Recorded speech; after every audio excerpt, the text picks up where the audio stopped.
Hello, this is Katie. Welcome back to my channel. I just wanted to show you a couple Christmas cards and my New Year's card, and then how to make one of those Christmas cards. The first Christmas card I'll show you is the Merry Katmas card. This is from a stamp set from Ink Road Stamps, and I had a lot of fun coloring this in. I used tri-blend markers with a couple of Copics thrown in for like the cat sweaters, and then the star on the tree was just Y08, I think. And then for the embossing on the sentiment, I used Ranger Bubbly, which I'm assuming refers to champagne. And then on the fourth one, I decided to change it up, and so I embossed in Rose Gold powder by Lawn Fawn. And then for the star, I coated that in the Nouveau glitter drops in Gold Coast. So that's clear with gold glitter inside. And then on the fourth card, I decided to switch up one of the cats because I don't love the brown that I used. I think it's gold brown shades. It's just not a great blend, so I switched him over to a gray cat, and I think it looked a little bit better. And then the orange in the tri-blends is a little too bright, so I dulled that down to the others for the burnt orange. So I made 4 of those so far. And then my New Year's card that I made a lot of is using Pretty Pink Posh Happy New Year with a very subtle embossing powder sentiment. And for that, this is the set. And it's got like a big hat and a small hat and a big noisemaker and a small noisemaker or little popper. And then I used the Nouveau embossing powder in Pearl Luster. So it's just very subtle, but I knew I wanted to use it. And it's just kind of fun to tilt in the light and see. And then I colored in the images with some tri-blends and then also the C0 Copic for the glasses. So then for a Christmas card, a watercolor Christmas card that I've been making a lot of, and I think I'll be sending out as my holiday card. I've been doing it on watercolor cardstock. I saw in a holiday card video where she made 3 from Emma Lefevre. I don't know how to say that last name. I'm going to post her video down below, and then I'm going to show you how I learned to paint this. This is actually the exact brush that she used, the Princeton 6. I believe it came in a pack. I think I'll show you another one to show you how white this one used to be. I'll link everything that I used down below, including the paints and everything like that. I have covered this with a tissue because I've been making this a lot, so I've just been saving this palette and adding to it. But I covered it with a tissue paper and some like tissue dust got in there, so I'm just brushing that out dryly. I do need to re-wet the paint. I didn't actually have to make more, just for the one card I showed you. And then the palette that I used is the Mungyo palette, which Shada Campbell here on YouTube uses a lot. So I ended up getting it because I do follow a lot of her tutorials and it just made it easier. But I do love this palette a lot. So to make that green, I'm usually reaching for this green mixed with this green or this green. I kind of just keep mixing. And then 1 or more of these purples just to make that deep, sagey mistletoe green. And then the Van Dyke brown with a little bit of black to get kind of a dark brown. And then for the red, just whatever like berry / ribbon color you would like. I usually end up mixing about these 3 with each other. By all means, have fun and mix whatever looks good to you. But I am aiming for that kind of mistletoe green, that sage looking darker. I don't really know what to call it or if it has a name. And then I'll link this set below as well. I've been using this gold. This first one is my favorite for the card. I'm not a huge gold person, so that's kind of more, to me, more like a silver gold, but I'll link everything I use down below. and that is for the border of the card. So this is just a piece of watercolor cardstock. It's just the Artist's Loft cold press 140 pound, the little pads. I can get 2 card fronts out of them. And here I'm just adding water from my clean water jar to the paint. And so I cut these watercolor panels to 4 1/4 by 5 1/2, which is the front of a card. And then I can just, when this is dry, stick it down to a card base. And then you've got your Christmas card. So I'm going to show you, it's kind of like secondhand, like she taught me how to paint it and now I'm telling you how I painted it. But I will link her video down below. She does 3 different holiday cards as well. This is just the one I like the most. So we're going to mix up the green and take a little bit of paint out of that brush. When we're just creating kind of the lines or the stems, instead of the leaf, we don't want so much paint in the brush.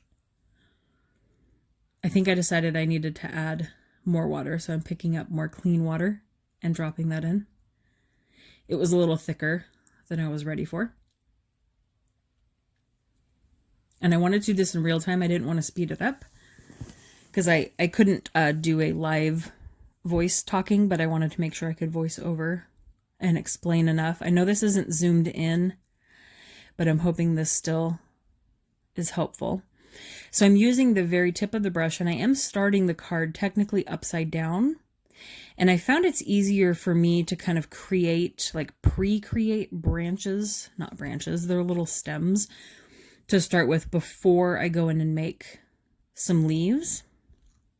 So I get a little bit more paint in my brush.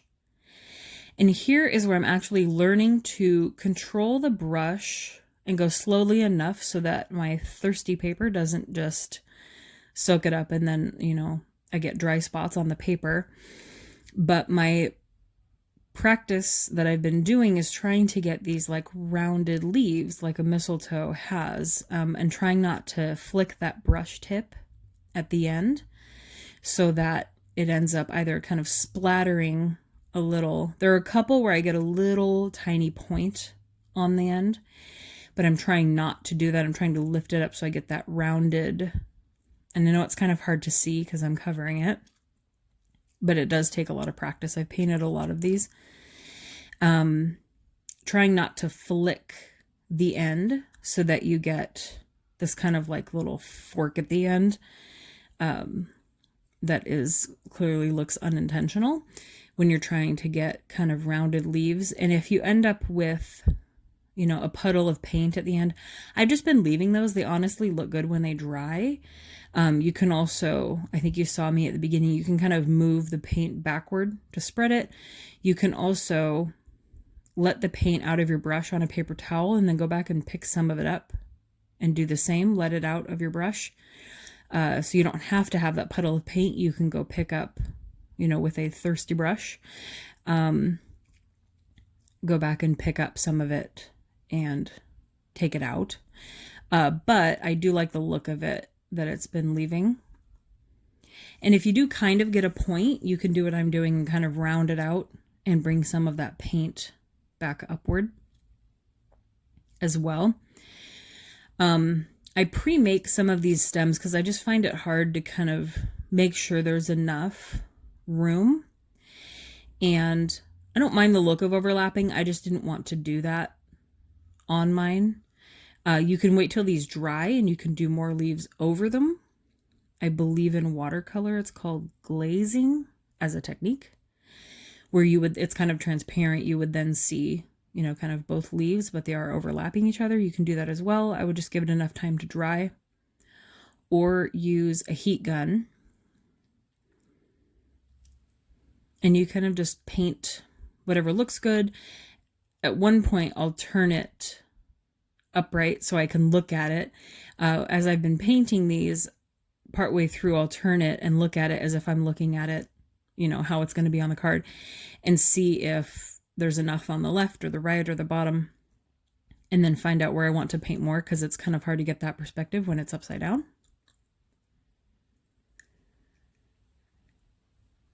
And then I originally had paused when I'm done with these to let it air dry.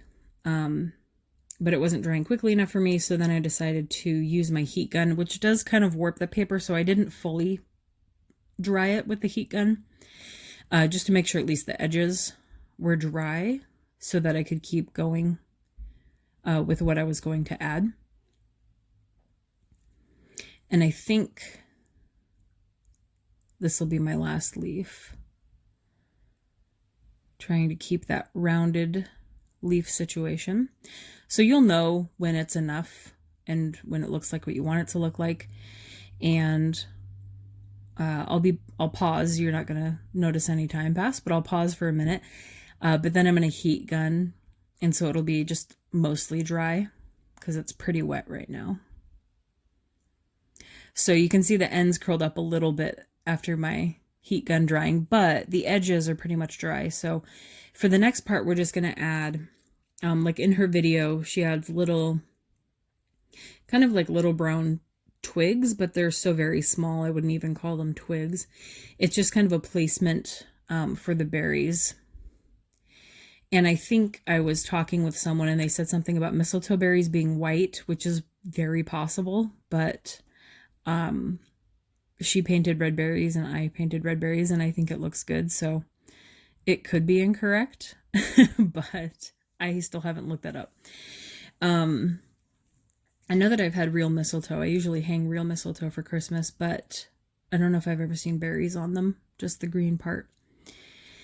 So here we're just taking the very, very tip of the brush, which can be very thin if you're careful. And some of these I paint a little thicker than others. It's easier painting away from yourself, which is why I did this upside down and why she does it upside down. When you're pulling towards you, you tend to put a little more pressure and make it thicker.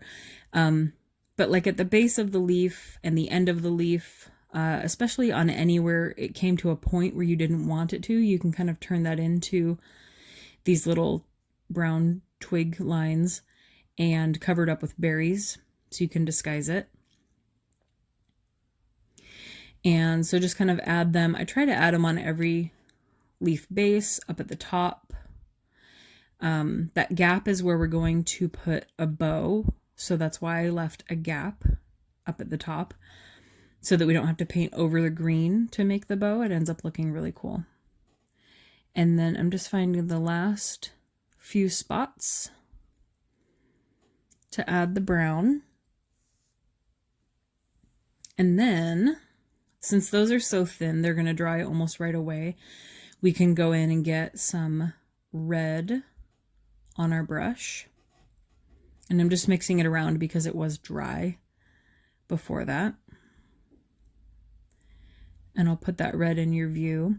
And then I believe I'm going to paint the bow first. So it's pretty easy. You just look at it and paint half of it and then bring the bottom up. Connect anything you need to and then add the ribbon string. And just do the same thing on the other side, and then you've got your mistletoe ribbon. And then I'm going to zoom in for the berries because they're just very small.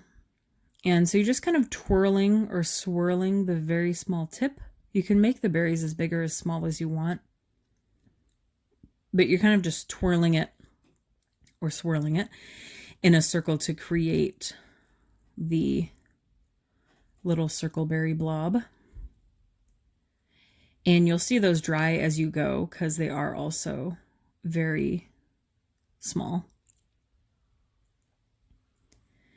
And I'm usually just creating groups of whatever looks good. An odd number probably looks even better. I think that's a general rule for images or accessory images in card making. I usually try to follow that for like stars in the sky, stuff like that. Odd numbers just end up looking better. So I'll create kind of odd numbered bunches of berries. I just try to make sure I get every brown little twig area that I created.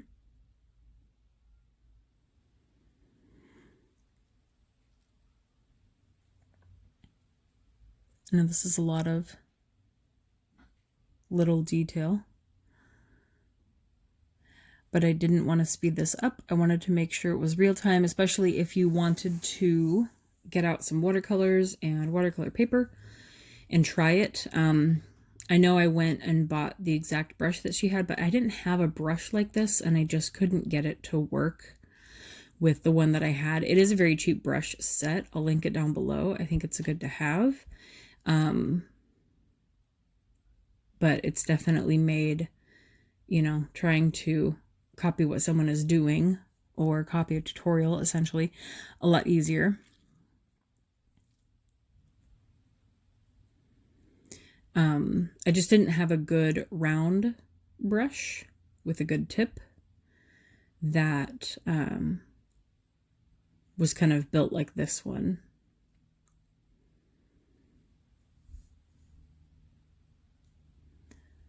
So just finishing up the berries, and I think we've got all of them. So then, and you can wait till this dries to do the last part, but it was fine. I'm just going to go around it. So we're doing the border with the gold paint. And I'm afraid that I'm going to run out of my favorite color gold in this set first, because I've been using it so much.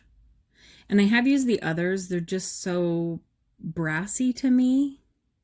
And I just really, really like that first gold. I don't know if I've even touched the silver yet, but it does require a lot of water. So I am dumping a lot of water drops into it before I mix it up and am able to use it for the whole border, because I don't want to have to go back and add more water partway through. And I do go over a line or two more than once.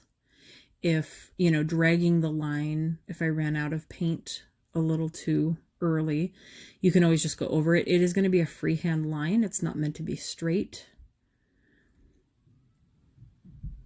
So we're going to create that border. So I'm going to load up my brush. I think this is just the perfect gold for this card. And then we're going to drag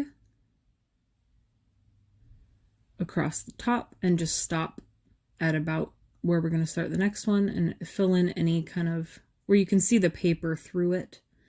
You want to fill in more because we want that gold to be shiny. I usually get a little extra paint for the longer edges because I know I'm going to need it. And then you can fill in any areas where you need more. And be careful when you're turning it so you don't get your finger in the areas you've already painted. I did that on one of them. I think I was able to fix it actually. And then we will do our fourth side, and that will be complete. You just want to set it to dry. Make sure it has plenty of time to dry before you stick it down to a card base. Make your corners look complete. Fill in any areas that are too light, and there you go. So again, I will link everything down below, including her tutorial video. But if you end up painting this card, let me know, tag me. I'm over on Instagram. I'll link that down below as well. And I hope you enjoyed this video, and I hope gave you some ideas. And I will again link everything down below, and I will see you guys next time. Thanks for watching. Bye.